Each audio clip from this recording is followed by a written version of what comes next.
I don't have a lot of time, Counselor. Tell me what you meant by that. Sure. That many. Do you believe that fornication is a form of sexual perversion? Senator, my personal views, my religious views, what I was speaking at that time were for the edification of the people that I was preaching to. You gave another sermon at the Columbia Reformed Presbyterian Church. Do you remember that? The Columbus Reformed Presbyterian Church, yes. You were speaking about sexuality, is that correct? I gave 2 sermons at that church, and the main topic of both of those was not human sexuality. In one of them you said, quote, transgenderism, homosexuality, fornication, and all sorts of sexual perversions. Mr. Olson, I believe I looked at your resume. You are an elder in the Reformed Presbyterian Church of North America. Is that correct? I am an ordained elder in the RPCNA. I am not actively serving.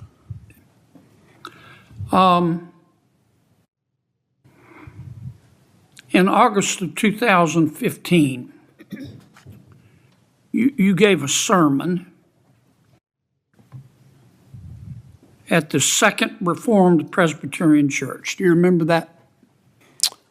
2015, I think that might have been a Sunday school lecture, but I spoke, yes.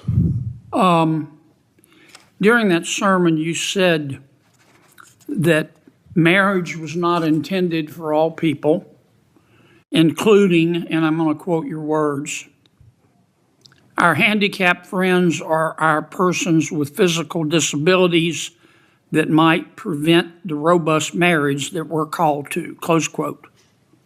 Did you say that? I think I did, Senator, yes. You believe that folks with handicaps and physical disabilities should not be able to marry? No, Senator. I was explaining the meaning of Christ's words that some, to use Christ's terms, are eunuchs by birth, and explaining that the meaning of that verse in the context of those who are called to singleness, and that there are various reasons why individuals don't get married. But what about folks who are handicapped or who have developmental disabilities? I was using that example as an illustration of why some don't get married, not as a kind of reason why someone shouldn't. It was illustrative of the condition in which some find themselves, but certainly not in any stretch of the imagination suggesting that they couldn't or shouldn't, merely that in some cases they don't. On July 24, 2022, you gave another sermon at the Columbia Reformed Presbyterian Church. Do you remember that? The Columbus Reformed Presbyterian Church, yes. You were speaking about sexuality, is that correct?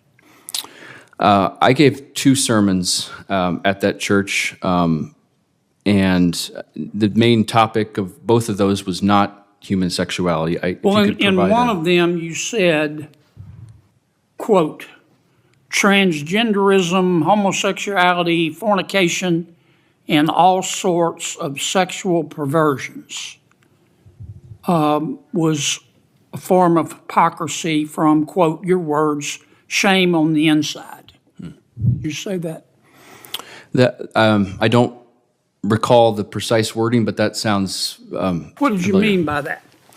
Yeah, Senator, thanks for the opportunity to clarify that. So I was preaching a sermon on a passage in the Old Testament about an Old Testament King Uzziah who was stricken with leprosy. I don't have a lot of time, Counselor. Tell me what you meant by that. Sure, that many... Do you believe that fornication is a form of sexual perversion? Senator, my personal views, my religious views, what I was speaking at that time were for the edification of the people that I was preaching to. As a judge sitting here today, my obligation is to apply the rule of law. Yeah, I understand that, but Constitution. my obligation is to try to understand you, because this is a lifetime appointment.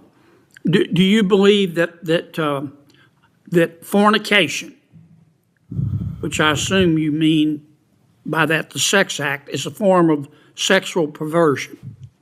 Senator, the doctrine of the church that I was at does state that fornication is a sin. Well, what do you mean by fornication?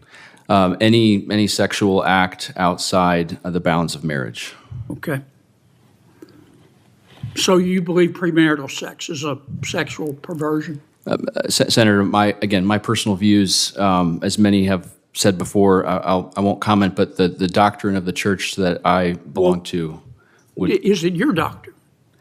I took, as an elder, I took a vow. Is it your doctrine? As an elder of the RPCA. Is it your doctrine? Senator, my personal views as a judge are not the object of what I would rule upon. Give me one more minute, please, Mr. Chairman. On August the 23rd, 2015, you spoke in Sunday school, and you said, quote, "I'm not saying women can't have careers. That's not what I'm saying." No, strike that. I'm reading the wrong quote. I apologize. In your talks at your Sunday school, you said that God, quote, has called wives to be subject to their husband, end quote, and to, quote, serve the good of your husband and support his calling, close quote. Did you say that? I gave a couple Sunday school lectures around that time. I don't recall the particular one, but I think I recall saying something along those lines. What did you mean by that? So in Christian marriage, as explained by the apostles, I was describing our church's understanding of what Christian marriage ought to look like. And you believe Christian marriage provides that women have to be subservient to their husbands? Senator, I think I was quoting either a passage in Ephesians or those are not my words. Those are words in the Well, you scriptures. said them. Do you believe them? Senator, I believe every word of the Bible. Okay. Thank you, Mr. Chairman.